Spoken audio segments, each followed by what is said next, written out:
2 जनवरी 1967 दूसरे पेज के मध्य में बात चल रही थी। कहते हैं पतित पावन आओ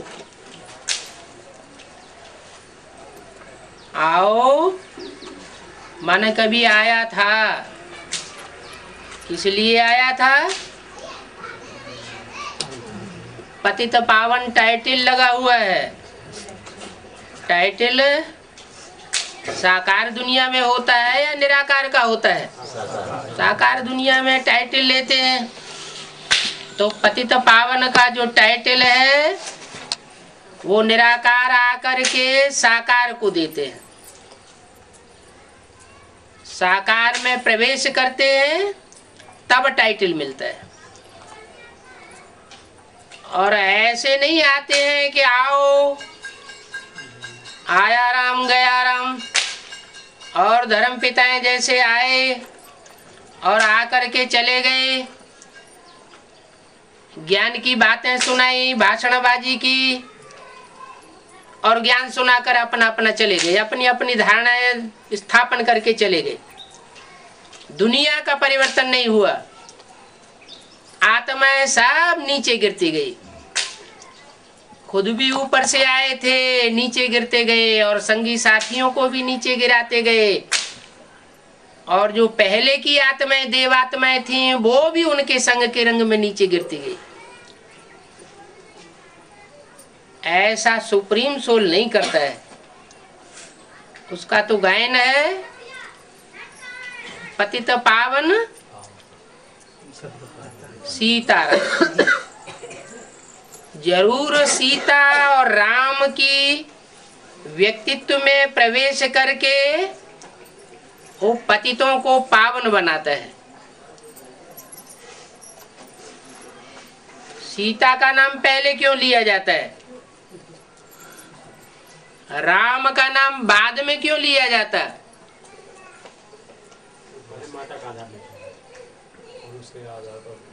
पहले माता का आधार लेते हैं।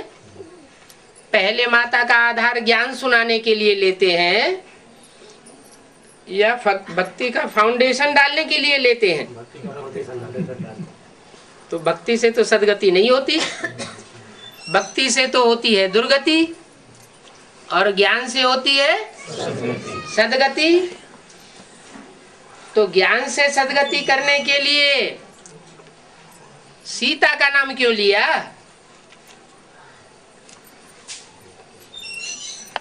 राम का नाम बाद में, सीता का नाम पहले। क्यों? माताओं को उठाते हैं इसलिए नहीं। राम के जिस मुकर्रर रथ में प्रवेश करते हैं,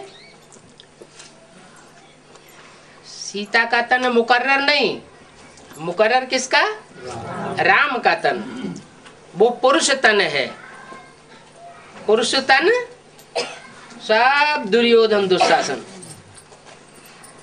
वो अपनी सदगति अपने आप नहीं कर सकते। उसके लिए उनको माता गुरु चाहिए। क्या? माता गुरु कैसे हो जाएगी? अरे बाप राम, माता सीता, तो राम की माता गुरु कैसे हो जाएगी सीता? है? ऐसे हो जाएगी जब मन बुद्धि से तन मन धन समय संपर्क संबंधी सब अर्पण कर दिए। किसको अर्पण कर दिए? निराकार राम बाप को ब्रह्मा द्वारा। किसके द्वारा? ब्रह्मा द्वारा। पूर्व जन्म में अर्पण कर दिए या बाद में अर्पण कर दिए? पूर्व जन्म में तो पूरा ज्ञान ही नहीं खुला था, अर्पण करने की बात ही नहीं होती। पूरा ज्ञान जब खुलता है तो बुद्धि के तार तार खुल जाते हैं और आत्मा समर्पण होने के लिए तैयार हो जाती है। अगर कोई बुद्धि से समर्पित नहीं होता तो इसका मतलब है कि कोई बात अभी ज्ञान की अटकी हुई है। वो ज्ञान की सब बातें क्लियर हो जाती हैं तो बुद्धि भी अर्पण हो जाती है। बुद्धि बुद्धिमानों की बुद्धि के पास है। वो बुद्धि का विधाता कहा जाता है, सबको बुद्धि देने वाला है। अंतिम जन्म में आकर के सब बुद्धू बन जाते हैं। रामकृष्ण की आत्माएं भी बुद्धू बन जाती हैं। वो आकर के ज्ञान देता है कि तुम मन बुद्धि रूपी आत्मा हो, देह नहीं हो। ये देह का भान छोड़ो, अपनी देह का भान भी छोड़ो, और जिनसे जिनसे संबंध जोड़ा है, देह का संबंध है, कर्मेंद्रियों का संबंध है, उन सब को छोड़ो। देह और देह के संबंधों को छोड़ेंगे तो तुम्हारी मन बुद्धि रूपी आत्मा कंप्लीट हो जाएगी। जितना अर्पण में बनते हैं उतना आत्मा दर्पण बन जाती है। कम अर्पण होते हैं तो दर्पण भी छोटा होता है। पूरा अर्पण में हो जाते हैं तो आत्मा रूपी दर्पण कंप्लीट हो जाता है। उसमें भी परसेंटेज है। कोई शीशा एकदम साफ होता है, कोई शीशा धुंधला होता है, कोई शीशा एकदम बहुत बड़ा होता है, कोई छोटा आरसी होता है। तो आत्मा रूपी बैटरी कहो, शीशा कहो, या दिल दर्पण कहो, दिल कहो, मन कहो। शास्त्रों में भी मन को आत्मा कहा है। ऋग्वेद में जो ऋचा आई है उसमें भी बोला है मन रेव आत्मा। मन और बुद्धि, और उसमें अनेक जन्मों के और इस जन्म के भरे हुए संस्कार,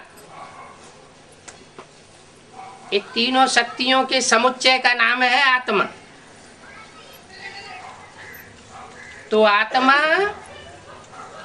जो पहले पावन थी सतयुग में, वो 4 युगों में जन्म लेते लेते सुख भोगते भोगते संग के रंग में आते आते पतित तमो प्रधान बन जाती है। उन पतितों को आकर के पावन बनाने के लिए वो आत्मा निमित्त है जो कभी पतित नहीं बनती। संग के रंग में नहीं आती,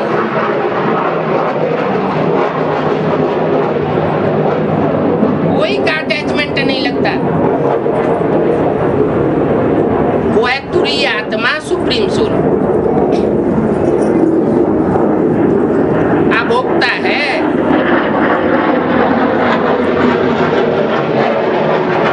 उसके मुकाबले और जो भी आत्माएं हैं,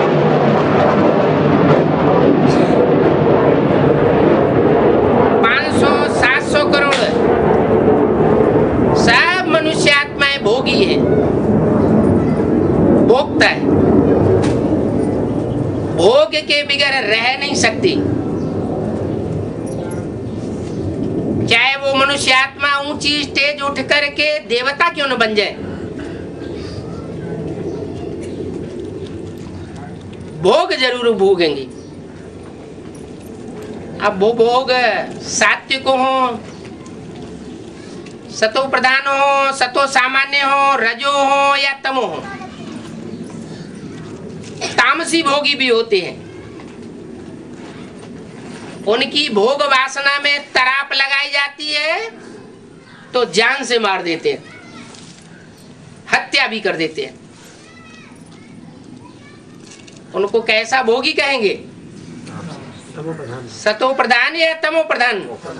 तमो प्रधान भोगी।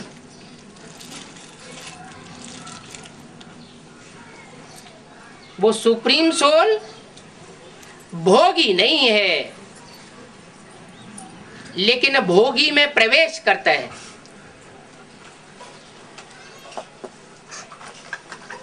और जिस भोगी में प्रवेश करता है वो दुनिया की सबसे पतित आत्मा बन जाती है।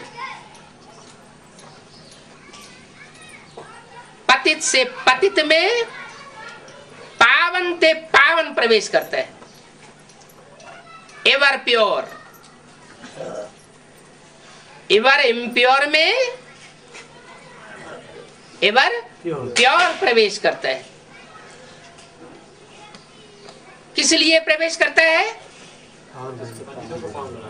पतितों को पावन बनाने के लिए प्रवेश करता है। लेकिन जिसमें प्रवेश करता है मुकर्रर रूप से आता है, वो स्वयं पावन नहीं बन सकता। सुप्रीम सोल का संग लेकर के भी पावन नहीं बन सकता। ये क्या बात हुई? सुप्रीम सोल जिसमें प्रवेश करे, एवर प्योर जिसमें प्रवेश करे, वो पावन क्यों नहीं बन सकता? आत्माओं का विनाश कौन करेगा? हैं?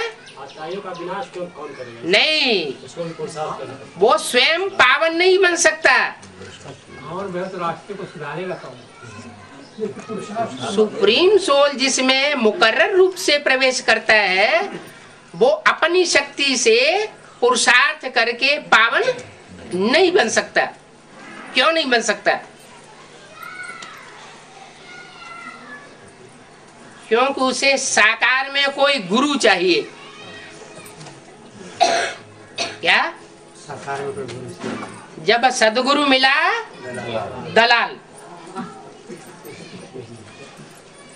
तो माता गुरु दलाल चाहिए, क्योंकि पुरुष तन है। पुरुष धन सन्यासियों मिसल अकेला रह करके पावन नहीं बन सकता। और पावन भी ऐसे गुरु के द्वारा बन सकता है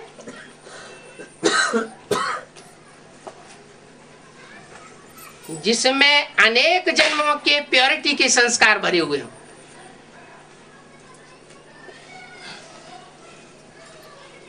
मनुष्य आत्माएं हैं, 84 जन्मों में संग के रंग में आती हैं। सब एक जैसी पतित नहीं बनती।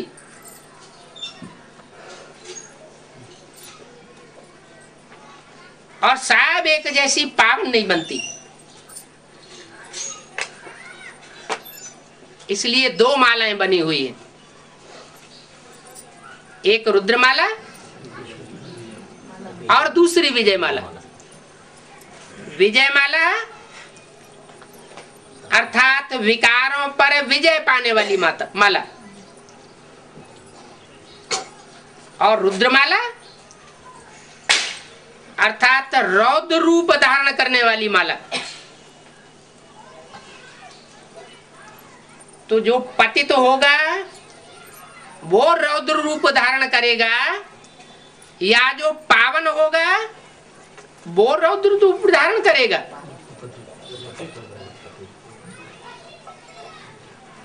पवित्रता से होती है स्थापना, और अपवित्रता से होता है विनाश।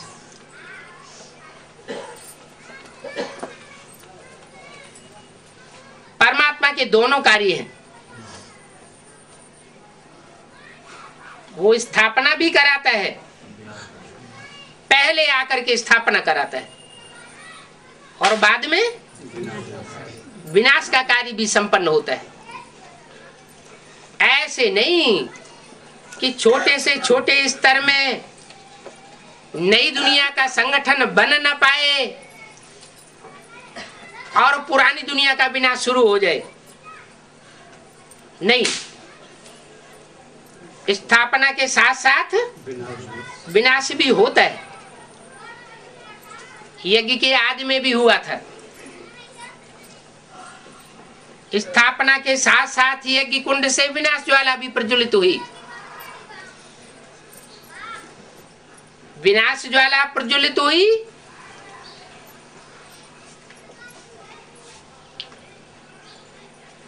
तो हिरोशिमा जल गई। क्या जल गई? हीरो की क्षमा जल गई। वो तो दुनिया की बात है, स्थूल हिरोशिमा। लेकिन ब्राह्मणों की दुनिया में जो सूक्ष्म में फाउंडेशन पड़ा, हीरे समान सूर्यवंशी आत्माओं का पार्ट बजाने वाली आत्माएं,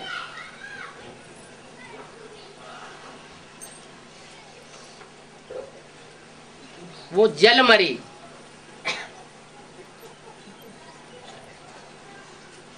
और संगठन से दूर हो गई, जिसके लिए मुरली में बोला है राम फेल हो गया। राम फेल हो गया तो राम के पीछे पीछे चलने वाले जितने भी हैं फॉलोअर्स, पक्के राम संप्रदाय, वो पास हो जाएंगे क्या? वो भी फेल हो गए। वो सूर्यवंशी पहले ही चल बसे। और कौन कौन से वंशी रह गए? चंद्रवंशी रह गए। और चंद्रमा की रोशनी में पलने वाले चंद्रवंशियों के नीचे बाद में आने वाले इस्लाम वंशी, बौद्धी वंशी, क्रिश्चियन वंशी, जो भी विधर्मी वंशी या विदेशी वंशी है, वो सब रह गए यज्ञ में।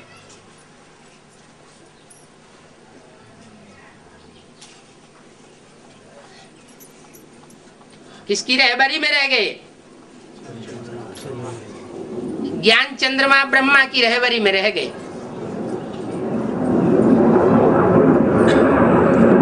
चंद्रमा कीड़े मकोड़ों को भी पोषण देता है, और सूर्य कीड़े मकोड़ों को पोषण नहीं देता। क्या करता है? जला देता है।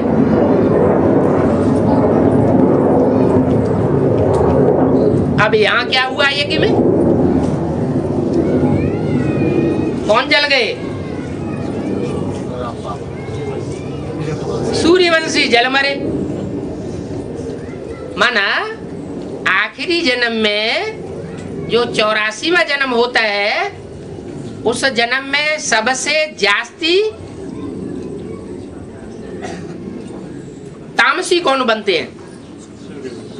सूर्यवंशी ही बनते हैं। तो वो पहले जल जाएं, उनका देहभान पहले जल जाए तो कोई बुरा है क्या? है अच्छी बात है ना। राम ही क्या बनता है? रावण बनता है। और कृष्ण ही क्या बनता है? कंस बनता है। यज्ञ के आदि में छोटी प्रक्रिया हुई।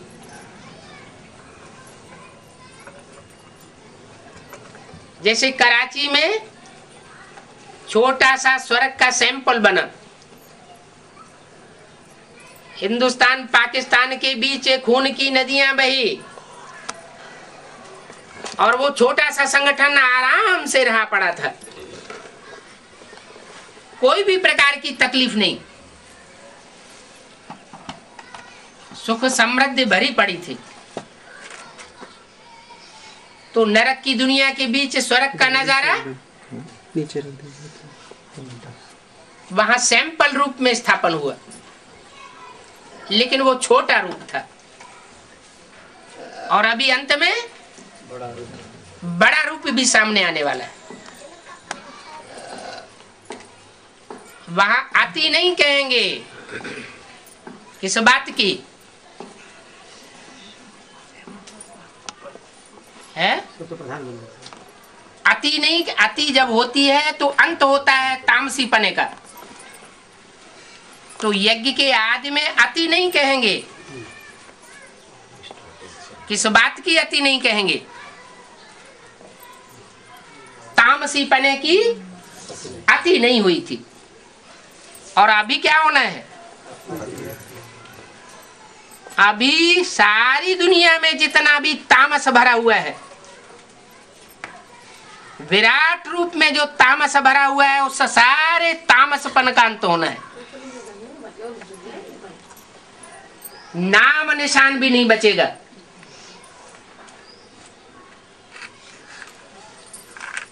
तो विराट रूप तामस के अंत का होगा। तो अति बिगर हुए अंत हो जाएगा क्या? अति होगी और फिर अंत हो जाएगा। तो जो सूर्यवंशी आत्माएं है वो निमित्त बनी हुई है। किस बात के लिए? अति लाने के लिए, रौद्र रूप धारण करने के लिए, विकराल रूप धारण करने के लिए।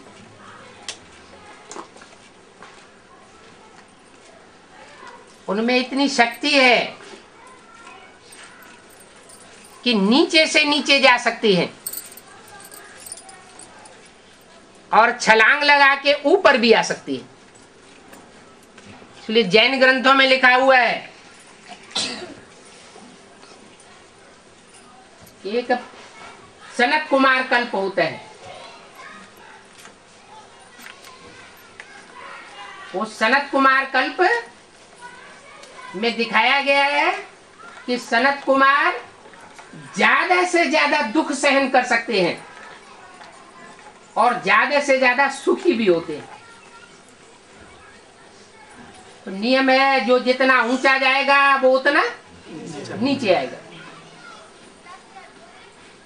तो ये पावर की बात है।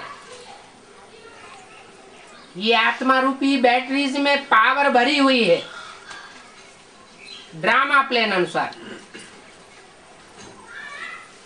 निमित्त जनरेटर से जब संग होता है तो जो बैटरी जितने पावर की है उतनी पावर ग्रहण कर लेती है।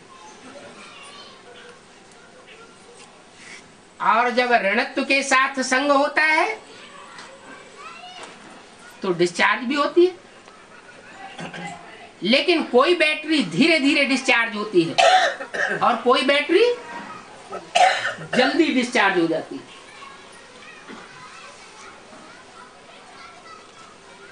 कौन सी बैटरी ऐसी होती है जो जल्दी डिस्चार्ज हो जाती है? जिसमें डिस्टिल्ड वाटर कम होगा तो जल्दी डिस्चार्ज हो जाएगी, और जिसमें डिस्टिल्ड वाटर भरा पूरा होगा वो जल्दी डिस्चार्ज नहीं होती। तो यहाँ वाटर कौन सा है? ज्ञान का जल है। इस संगम युग में परमात्मा बाप हमको डिस्टिल्ड वाटर देते हैं, शुद्ध ज्ञान जल। क्या उसमें कोई भी मिक्सचरिटी होने की संभावना नहीं है? किसके द्वारा देते हैं? हैं? नहीं, राम के द्वारा तो बीज रूप में यज्ञ के आदि में दिया, साक्षात्कारों का क्लैरिफिकेशन मात्र दिया। बीज का भी खास असर होता है, इसलिए जिसका बीज होता है उसी का बच्चा कहा जाता है। लेकिन बच्चे के पोषण में जास्ती मांस, मज्जा, दूध वगैरह किसका काम करता है? माँ का काम करता है। तो ब्रह्मा के तन में शिव ने प्रवेश होकर के जो वाणी चलाई, उसको शास्त्रों में शास्त्रकारों ने वेद वाणी कहा।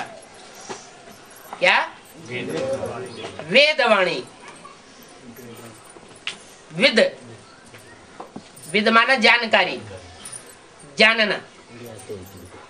असली ज्ञान बच्चों के सामने वहां से आता है। लौकिक में भी कहते हैं जो बच्चा माँ का दूध जास्ती पीता है वो जास्ती फला फूला परिपूर्ण हो जाता है। तो यहाँ ज्ञान चंद्रमा ब्रह्मा का ज्ञान दूध बच्चों के सामने आया तो, लेकिन मुरली में बोला है इसको गीता ज्ञानामृत नहीं कहेंगे। क्या? ब्रह्मा के द्वारा जो भी ज्ञान दिया गया उसको ज्ञान तो कहेंगे। ज्ञान माना जानकारी, माना विद, माना वेद, वेद कहेंगे, लेकिन गीता ज्ञान अमृत नहीं कहेंगे। अमृत कब निकलता है? शास्त्रों में लिखा है सागर मंथन हुआ तो उसमें से अमृत कलश निकला। तो ये अमृत कलश तब निकलता है जब मंथन होता है। और मंथन कौन करता है? कहते हैं देवताओं ने भी मंथन में हाथ लगाया और असुरों ने भी मंथन में हाथ लगाया। देवताओं ने क्या किया? देवताओं ने मंथन करते समय जो वासुकी नाग था जिसकी मथाने की रस्सी बनाई गई, उस सर्प का मुख पकड़ा, नहीं पूंछ पकड़ी देवताओं ने। माने उन देवताओं ने फॉलो किया। क्या? उस सर्प को मंथन करते समय फॉलो किया। किसको फॉलो किया है? सर्प की पूंछ को फॉलो किया।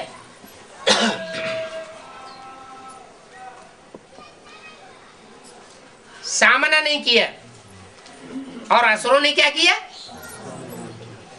असुरों ने मुख पकड़ा। तो जब सर्प की खींचातानी होगी तो मुख में से फुफकार के साथ क्या निकलेगा? है? विष निकलता है। तो उनके पल्ले विष पड़ा, क्योंकि उन्होंने मुकाबला किया, सामना किया। और देवताओं ने जो बोले सो निहाल। जैसे गुरुओं के सामने कहते हैं सत्य वचन महाराज, तो ये परंपरा शुरू कहां से होती है? सबसे बड़ा गुरु कौन? शिव बाबा भी जब इस सृष्टि पर आता है तो जो उसके असली बच्चे होते हैं वो हर बात में क्या बोलते हैं? सत्य वचन। अंदर से धारण करते हैं कि बाप ने जो कुछ बोला वो साहब पत्थर की लकीर बोला, उसमें झूठा होने का कोई सवाल नहीं है। और जो दैत्य बुद्धि होते हैं वो अपनी अकल लगाते हैं, क्योंकि उस बुद्धि में देहभान भरा हुआ है। वो देहभान कहां से आता है? संगम युग में ये देहभान का फाउंडेशन लगने से दैत्य कैसे बन गए? जिन्होंने ब्रह्मा की वाणी को ध्यान से सुना और जीवन में फॉलो किया वो ब्रह्मा मुखवंशावली ब्राह्मण बनते हैं। और जिन्होंने मुख से निकली हुई वाणी को ध्यान से सुना भी नहीं, ब्रह्मा के चेहरे को ही देखते रहे, अथवा ऐसे ब्राह्मण बने जो ब्रह्मा कुमार अथवा ब्रह्मा कुमारियों के चेहरे को देखते रहे। ज्ञान का फाउंडेशन पढ़ते समय उन्होंने ज्ञान की बातों पर उतना ध्यान नहीं दिया, तो उनमें फाउंडेशन में ही देवान का अंश गिर गया। उससे वो कुख वंशावली बन गए। कुख माना गोद, देह का रस जिन्होंने लिया। तो जो सूर्यवंशी आत्माएं थी यज्ञ के आदि में, शुरुआत में इतना ज्ञान नहीं था, बुद्धि का भोजन नहीं मिला, तो चली गई। मुरली में ही कारण बता दिया क्यों चले गए, क्योंकि शुरुआत में इतना परिपक्व स्टेज का ज्ञान नहीं था, इसलिए चले गए। और जो रह गए वो बुद्धिवादी आत्मा नहीं थे।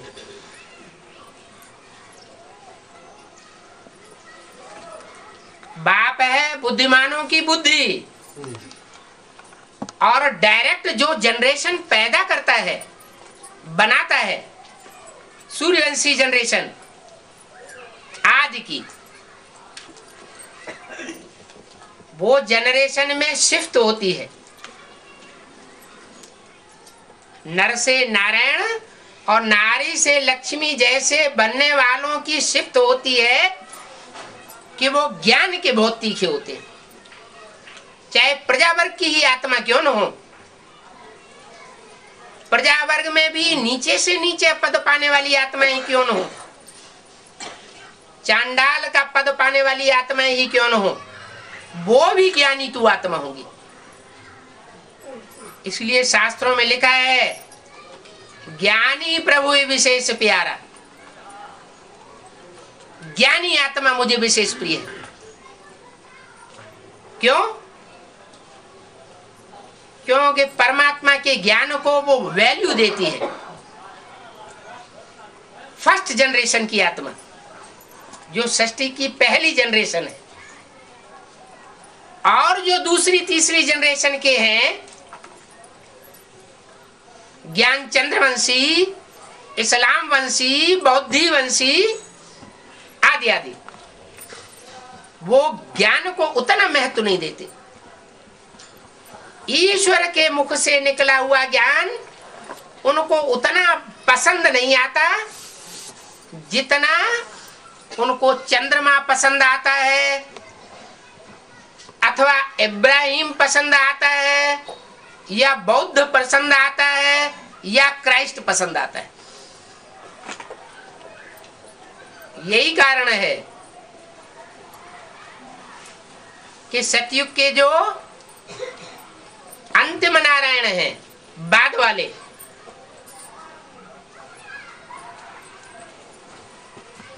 जो कृष्ण के बाद आते हैं, वो सब दूसरे दूसरे धर्मों में कन्वर्ट हो जाते हैं। पहले नारायण में ऊंचे ते ऊंचा धर्म पिता अल्लाह अव्वल दीन प्रवेश करता है, अव्वल नंबर दीन स्थापन करने के लिए। अव्वल नंबर दीन कौन सा है? आदि सनातन देवता धर्म। वो स्थापना करने के लिए अव्वल नंबर धर्म पिता शिव प्रवेश करता है। वो अव्वल नंबर नारायण में प्रवेश करता है। अव्वल नंबर नारायण कितने हैं? 2 हैं। बेसिक नॉलेज के हिसाब से ब्रह्मा बाबा 16 कला संपूर्ण बनते हैं, और उसमें भी एडवांस नॉलेज के हिसाब से उनको भी जन्म देने वाले राम सीता वाली आत्माएं, वो नंबर 1 नहीं, वो डायरेक्ट नर से नारायण बनते हैं, इसलिए प्लस में आ जाते हैं। तो दोनों ही 16 कला संपूर्ण कहे जाते हैं। बल्कि जो जन्म देने वाले हैं राधा कृष्ण जैसे बच्चों को, वो तो कलातीत है, गाते हैं कलातीत कल्याण कल्पांतकारी। सारे कल्प का अंत करने वाले हैं। कल्प की आदि करने वाले हैं। जो आदि में सो अंत में, वो आदि वाली आत्मा है। और उनके बाद जो उनसे बच्चे पैदा होते हैं, रचना माना रचयिता और उनकी रचना, ये दो बातें हो गई। रचयिता में स्वयं सुप्रीम सोल प्रत्यक्ष होता है संसार में, और जो रचना है वो सारा ही झाड़ रचना है। उस समूचे झाड़ में सभी धर्मों की आत्माएं समाई हुई। नाम दिया है ब्रह्मा, मुरली में बोला है ब्रह्मा एक नहीं होता। एक का नाम ब्रह्मा नहीं है, ब्रह्मा अनेकों के नाम है। कम से कम 5 ब्रह्म है। उनमें एक ब्रह्मा का मुख काट दिया जाता है। पंचमुखी ब्रह्मा में से एक का मुख काट दिया जाता है, तो मुख अलग कर दिया जाए और देह अलग कर दी जाए तो अच्छा काम होता है या बुरा काम होता है? हद में बुरा काम है और बेहद में है, बेहद में अच्छा काम है। जो सर है, मुंड है, वो मुख की यादगार, उसमें आत्मा निवास करती है। मन बुद्धि रूपी आत्मा और ज्ञान इंद्रियां वो अलग हो जाए और सारा ही देहवान अलग हो जाए तो ब्रह्मा, पंचमुखी ब्रह्मा में से एक ब्रह्मा खलास हुआ तो क्या बन जाता है? ब्रह्मा की आयु 100 वर्ष में खलास हो जाती है, माना ब्रह्मा 100 वर्ष की उम्र में समाप्त हो जाता है। ऐसा शास्त्रों में भी लिखा है, बाबा की मुरली में भी लिखा है। तो सन 36 में कौन सा ब्रह्मा था? है प्रजापिता ब्रह्मा। सबसे पहला था प्रजापिता ब्रह्मा, जो सन 36 में 60 साल का था। उसकी एज 40 वर्ष और ऐड की जाती है तो सन 76 में 100 साल प्रजापिता ब्रह्मा की एज पूरी हो जाती। तो ब्रह्मा मृत्युलोक में खलास हो जाता है। ब्रह्मा को मृत्युलोक की ओर दिखाया गया है और विष्णु और शंकर को ऊपर की ओर दिखाया गया है 3 पुरियों के चित्र में। तो जो ब्रह्मा पंचमुखी है उसमें से एक मुखी ब्रह्मा पहले खलास होता है, और वो खलास होता है तो वो पहला पद पाता है देवता का, आदि देव जिसे कहा जाता है। तुम आदि देव पुरुष है पुराण, वो आदि देवता भी है, आदि ब्राह्मण भी है, आदि क्षत्रिय भी है, आदि वैश्य भी है, और कलयुगी दुनिया में पहला शूद्र भी है। जो पहला नंबर शूद्र बनता है उसी में ज्ञान सूर्य प्रवेश कर जाता है और प्रवेश करके सारे संसार में उजाला फैलाता है। आदि में भी प्रवेश किया था। जैसे बच्चे की पैदाइश में बीज डाला जाता है आदि में, लेकिन बच्चा तो नहीं प्रत्यक्ष होता।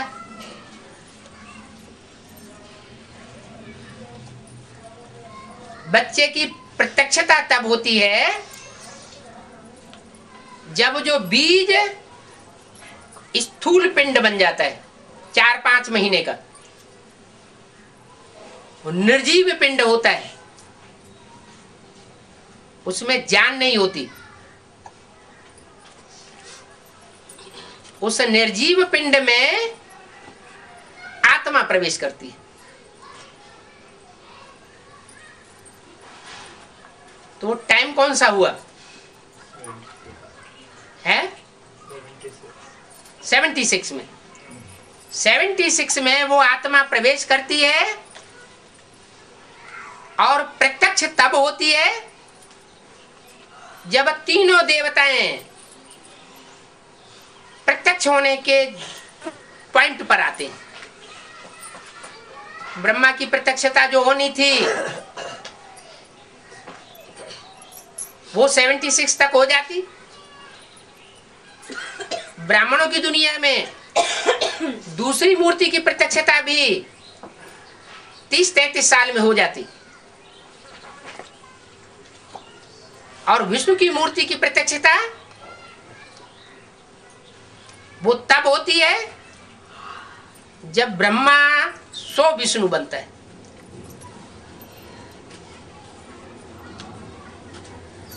पांच मुखी ब्रह्मा में से पहला मुख तो पहले ही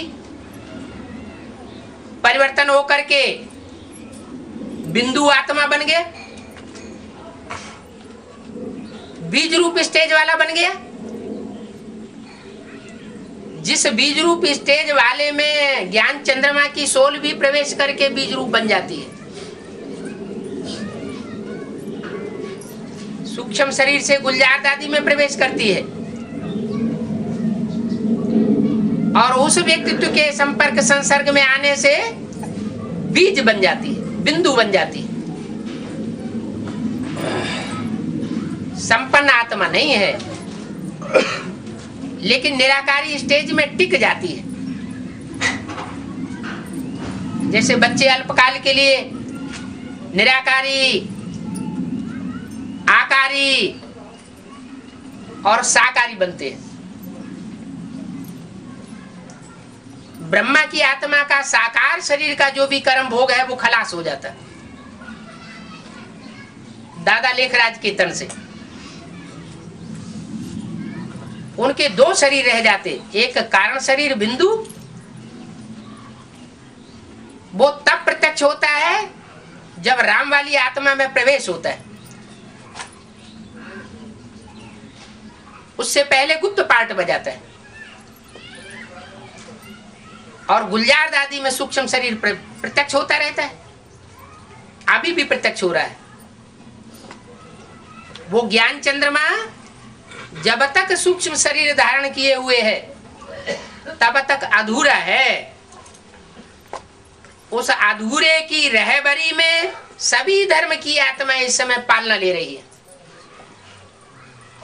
माँ की पालना, चाहे बेसिक नॉलेज के बच्चे हों चाहे एडवांस नॉलेज के बच्चे हों, सबको मिल रही है। बेसिक नॉलेज के बच्चे, उनका श्रद्धा विश्वास बैठा हुआ है गुलजार के द्वारा जो पाठ चल रहा है, वो अज्ञानता के कारण उसी को परमात्मा का स्वरूप समझ बैठते हैं। और जो एडवांस पार्टी के बच्चे हैं उनमें ज्ञान चंद्रमा की सोल भी काम करती है, जिसके ऊपर उनकी श्रद्धा है, जिसे शंकर कहा जाता है। 3 अक्षर हैं, शं का र। शं मना शमन करोति, शांति पैदा कर देता है। उसकी याद में ही शांति भरी हुई है।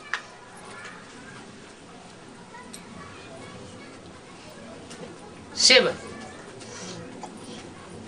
का कृष्ण,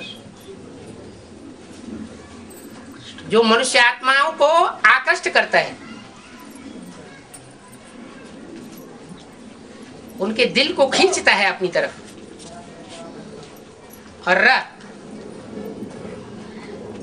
राम, जिसमें योगी आत्माएं रमण करती है।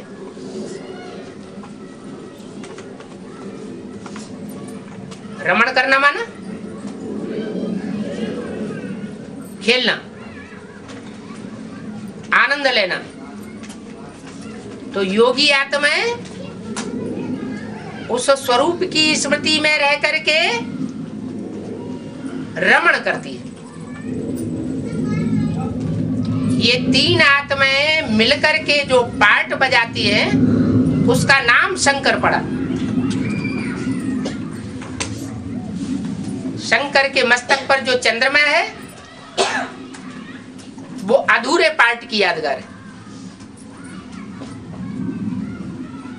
जो तीसरा नेत्र है वो शिव की प्रवेशता की यादगार है। वो नेत्र पड़ा हुआ नहीं दिखाया जाता, सोया हुआ नेत्र नहीं है। कैसा है? खड़ा हुआ है। नाम क्या देते हैं उसे? शिव नेत्र। शिव नेत्र कहने से ही साबित हो जाता है कि वो शिव की आत्मा है। तीन आंखें हो गई, त्रिनेत्री कहा जाता है। स्थूल नेत्रों की बात नहीं है। दायां नेत्र जो गुण देखता है, बायां नेत्र अवगुण भी देखता है। सिर्फ गुण नहीं देखता। जज का काम क्या होता है? पाप को ही देखता है कि पुण्य को भी देखता है? पाप और पुण्य दोनों को देखता है। तो राम वाली आत्मा सीधा नेत्र भी है, देखती तो उसे भी है, सीधे नेत्र से भी, लेकिन दुर्गुणों पर भी ध्यान रखती है। कोई को माया का पूरा अनुभव न हो, पूरी जानकारी न हो, तो वो विजयी बनेगा। माया रावण का भी परिचय जरूरी है, राम का भी परिचय जरूरी है। शिव बाप आते हैं तो दोनों का परिचय देते हैं। राम बाप का भी परिचय देते हैं और रावण का भी पूरा परिचय देते हैं। दोनों की जानकारी जरूरी है। तो दायां नेत्र ब्रह्मा और बायां नेत्र राम और बीच में शिव नेत्र। ये त्रिनेत्री मिलकर के सारा कार्य संपन्न करते हैं।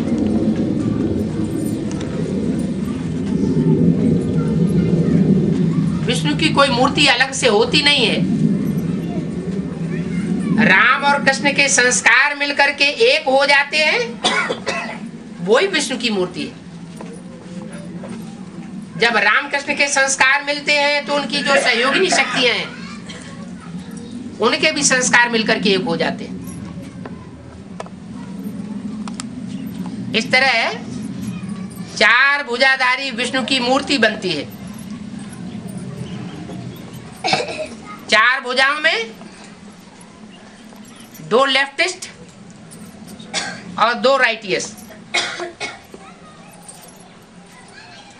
और चार भुजाओं को कोई चलाने वाला भी होता है।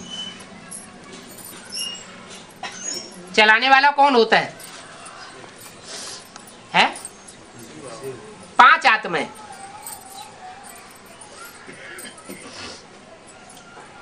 पांच आत्माएं जो पार्ट बजाती हैं संस्कारों के मेल का, वो विष्णु कहा जाता है। 4 भुजाएं हैं तो उनको चलाने वाला भी तो कोई होगा। कौन है? नहीं, दूसरी मूर्ति का जब कार्यकाल पूरा होता है तो वो दूसरी मूर्ति वाली आत्मा ही 4 भुजाओं को चलाने वाली साबित होती है। पत्ता भी तेरी सत्ता के बिगर हिल नहीं सकता, ऐसा पार्ट बजाती।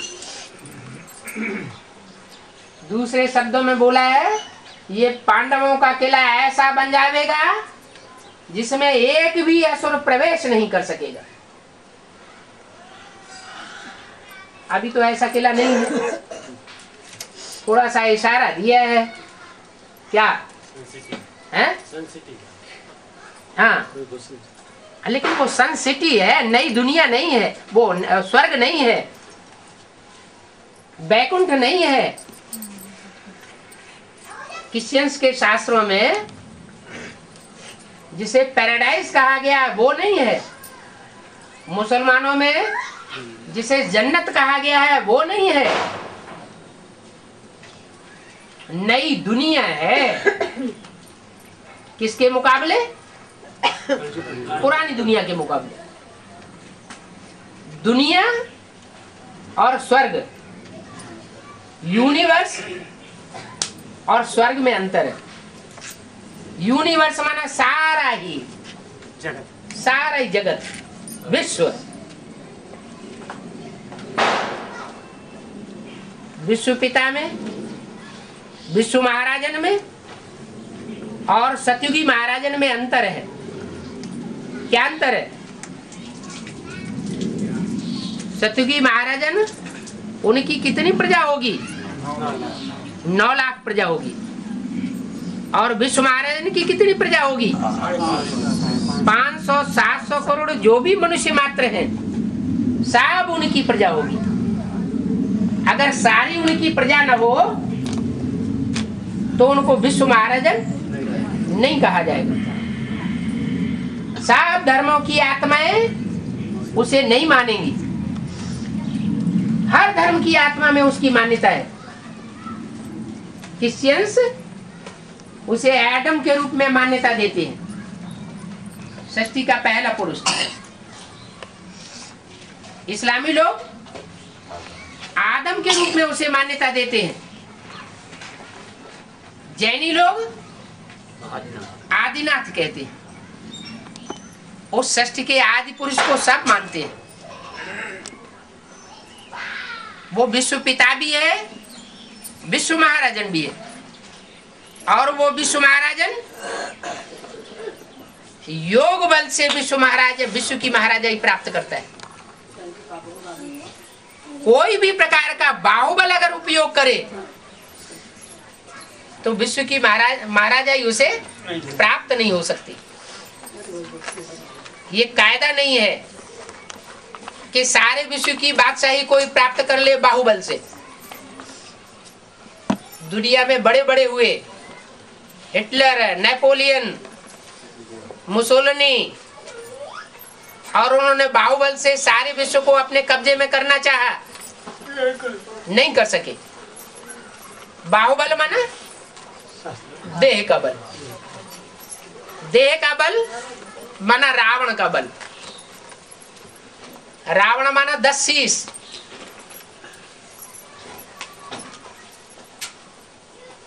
पांच माया के रूप, काम, क्रोध, लोभ, मोह, अहंकार रूप दिखाए जाते हैं। और 5 प्रकृति के रूप, पृथ्वी, जल, वायु, अग्नि देवता माने जाते हैं। वो भी देवता के रूप में दिखाए गए। कहते हैं उन देवताओं को रावण ने अपनी चारपाई के पाटी से बांधा हुआ था। उनको मंदोदरी भी कह सकते हैं। उदरी, उदर माना पेट, मंद उदरी माना मंद बुद्धि वाली। ये 5 आत्मा रूपी शक्तियां हैं। पृथ्वी का पार्ट बजाने वाली भी कोई पृथ्वी माता देवी होगी। जल देवता, वायु देवता, अग्नि देवता, इन सब का शास्त्रों में पर्सोनिफिकेशन किया गया है, देवताओं के रूप में दिखाई गए। ऐसे नहीं कि वो जड़त्व रूप ही होता है उनका, देव रूप भी होता है। कोई आत्माएं विशेष हैं जो प्रकृति के 5 तत्वों का विशेष पार्ट बजाती।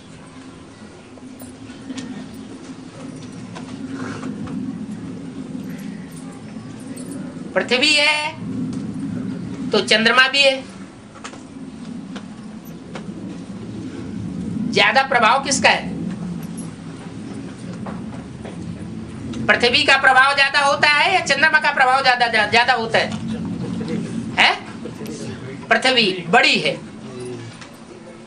ज्योतिषी लोग कहते हैं कि पृथ्वी का अंश है चंद्रमा। पृथ्वी का टुकड़ा अलग हो गया तो वो चंद्रमा बना, उपग्रह। पृथ्वी ग्रह और चंद्रमा उपग्रह। तो जो जिससे निकलता है उसके आसपास घूमता है। बच्चा होता है तो बाप के आसपास घूमता है। तो पृथ्वी यज्ञ के आदि में, जिसमें भक्ति का फाउंडेशन डालने के लिए परमात्मा शिव ने सिर्फ वाचा सुनाई थी। क्या सुनाया था? वाणी सुनाई थी। वो वाणी जिसने पहले सुनी वो ब्रह्मा का पहला बच्चा ब्राह्मण हुआ। जो पहला ब्राह्मण सो पहला देवता, सो पहला क्षत्रिय, सो पहला वैश्य, सो पहला शूद्र। तो ब्रह्मा का रूप हुआ जिससे प्रजापिता ने जन्म लिया। इसलिए मुरली में बोला है ब्रह्मा के बगैर प्रजापिता था क्या? माना ब्रह्मा होगा पहले तो प्रजापिता होगा। तथाकथित ब्रह्मा कुमार कुमारी ये समझ लेते हैं कि दादा लेखराज ही ब्रह्मा था। दादा लेखराज ब्रह्मा पहले आदि नहीं था, क्योंकि मुरलियों में बोला हुआ है ऐसे ऐसे बच्चे थे जो मम्मा बाबा को भी ड्रिल कराते थे, डायरेक्शन देते थे, टीचर बन करके बैठते थे, उनमें बाप प्रवेश करते थे, प्रवेश करके डायरेक्शन देते थे। आज वो बच्चे हैं नहीं। तो जो पूर्व जन्म में मम्मा बाबा जैसी आत्माओं को भी डायरेक्शन देते थे वो दोबारा जन्म लेकर के आएंगे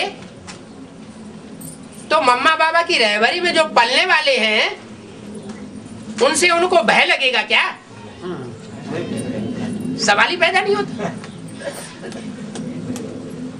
उनसे वो घबराएंगे क्या? उनके अंदर संस्कार हैं और अनेक जन्मों के संस्कार हैं। स्वतंत्र रहो और स्वतंत्र रहने दो। भारतीय परंपरा में एक ऐसा देवता भी है जिसको स्वतंत्रता का सम्राट माना जाता है। कौन सा देवता है? है? सूर्य। कौन? सूर्य। सूर्य नहीं, शंकर जी। शंकर जी को स्वतंत्रता का सम्राट माना जाता है। स्वतंत्र रहो और स्वतंत्र रहने दो। अगर कोई स्वतंत्रता का सम्राट होगा तो कोई परतंत्रता का भी सम्राट होगा। वो कौन है? हाँ, कृष्ण वाली आत्मा। यज्ञ के आदि से लेकर के और जब तक शरीर छोड़ा तब तक आधीन रही और फाउंडेशन डाल गई कि जो भी माता का शरीर धारण करेंगे बच्ची बनेंगे तो बाप की अधीनता में रहना पड़े। शादी हो जाएगी तो पति की अधीनता में रहना पड़े, और पति खुदा न खास्ता शरीर छोड़ दे तो बच्चों की अधीनता में रहना पड़े। तो एक अधीन बनाने वाला और खुद अधीन बनने वाला, और एक स्वाधीन रहने वाला और दूसरों को भी स्वाधीनता का पाठ पढ़ाने वाला।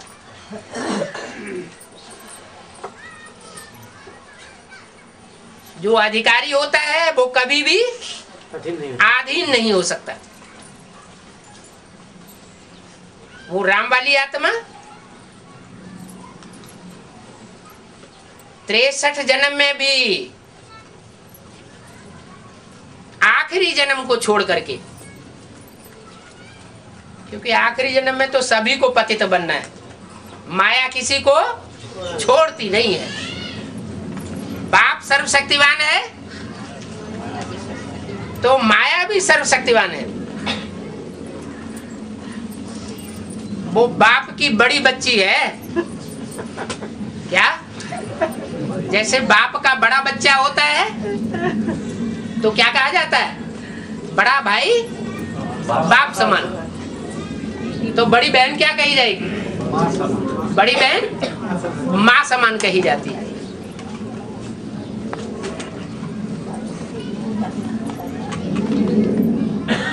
तो भले सन 66 तक यज्ञ के अंदर मातेश्वरी का टाइटल ओम राधे जगदम्बा का रहा, लेकिन उनके शरीर छोड़ने के बाद जितने भी विधर्मी थे उन सब विधर्मियों ने जगदम्बा का टाइटल किसको दे दिया?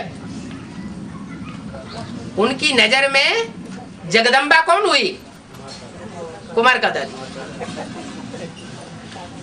इसलिए कहते हैं कि बच्चा जब नाराज होता है तो माँ बाप से रूठ करके मौसी के घर में चला जाता है। बाप भी कहते हैं माया मौसी। माँ चली गई तो मौसी का अधीनता में आ गए।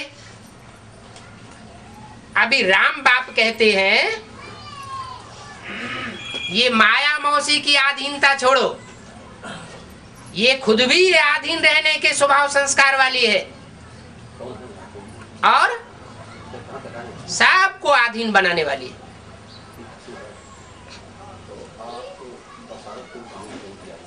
अधीन तब तक रहना चाहिए जब तक ज्ञान नहीं है। पहले ज्ञान आता है फिर ज्ञानदाता आता है। ज्ञान प्रत्यक्ष बुद्धि में नहीं हुआ है तो ज्ञानदाता बुद्धि में प्रत्यक्ष नहीं हो सकता। अभी तो एडवांस पार्टी के द्वारा ज्ञान भी प्रत्यक्ष हो गया और ज्ञानदाता भी प्रत्यक्ष हो गया। अभी भी अगर कोई अधीन रहने की शूटिंग करे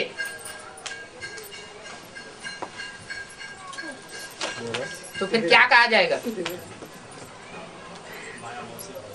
स्वदेशी है कि विदेशी? स्वधर्मी है या विधर्मी?